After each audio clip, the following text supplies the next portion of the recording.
նոր սահմանադրության ընդունման օրակարգը մաքուր հայաստանյան օրակարգ է։ Ոչ միայն այն պատճառով, որ դեռևս 2020 թվականի փետրվարին մենք որդեգրել ենք այդ օրակարգը եւ հայտարարել դրա մասին, այլև հիմա Հայաստանի Հանրապետության քաղաքացիները քվեարկելով քաղաքացիական պայմանագիր կուսակցության օգտին, քվեարկել են նաեւ այդ օրակարգի օգտին, որովհետեւ նոր սահմանադրության ընդունումը քաղաքացիական պայմանագիր կուսակցության նախընտրական ծրագրի կարևոր դրույթներից մեկն է։ Այն հիմնավորմամբ, որ Հայաստանի ժողովուրդը իրավունք ունի ի վերջո իր լեգիտիմ եւ ազատ կամ արտահայտմամբ ընդունված սահմանադրություն ունենալ եւ ազատ կամ արտահայտմամբ իր համար սահմանել իրավակարգ եւ ապրելու կանոններ։ Մյուս կողմից հնարավոր չէ շղթել, որ Ադրբեջանը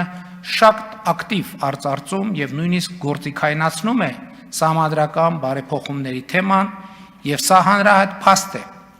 բայց եթե սա նշանակում է, որ նոր սահմանադրության հարցը ադրբեջանական օրակարգ է, ինչպես պնդում են որոշ ընդդիմադիր շրջանակներ, եկեք ետ գնանք եւ նայենք երրորդ հանրապետության պատմությանը։ Այդ նույն տրամաբանությամբ 1994 թվականից միայն Ադրբեջանն է շարունակաբար արծարծել 7 շրջանների վերադարձի թեման, այսինքն Հայաստանում ոչ մի նախաձեռնություն դրա հետ կապված չի եղել։ Եվ ինչպես Ղարաբաղի հարցի կարգավորման բանակցային հրապարակված թղթերն են վկայում, Հայաստանի բոլոր նախկին իշխանությունները, այն է գործող երկու ընդդիմադիր խմբակցությունների քաղաքական կամ առաջնորդները, պաշտպանները կամ ներկայացուցիչները այդ խնդրով ակտիվ բանակցություններ են վարել։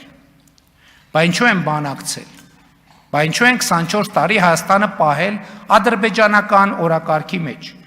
Ինչու են առաջնորդվել ադրբեջանական օրակարգով։ Միթե այն պատճառով, որ ղեկավարվել են Ադրբեջանի կողմից կամ եղել են Ադրբեջանի ներկայացուցիչը, մանավանդ որ նրանց մի մասը ծնվել եւ մեծացել են Ադրբեջանում։ Այս բնորոշումները անում եմ ցույց տալու համար, թե մեր մի շարք ընդդիմադիրների տրամաբանությունը ինչ անհեթեթ հետևությունների կարող է հանգեցնել։ Ինչ վերաբերում է նոր սահմանադրության տեքստին, այն կհրապարակենք առաջիկա ամիսների ընթացքում եւ ինչպես ասել եմ 1990 թվականի անկախության հռչակագրին նոր սահմանադրության մեջ հղում չպետք է լինի։ Ինչու։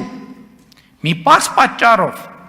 մենք հայտարարել ենք Ղարաբաղի շարժումը չշարունակելու, ավարտելու անհրաժեշտության եւ որոշման մասին, կայացրել ենք այդ որոշումը եւ ժողովուրդը այդ որոշումը հաստատել է։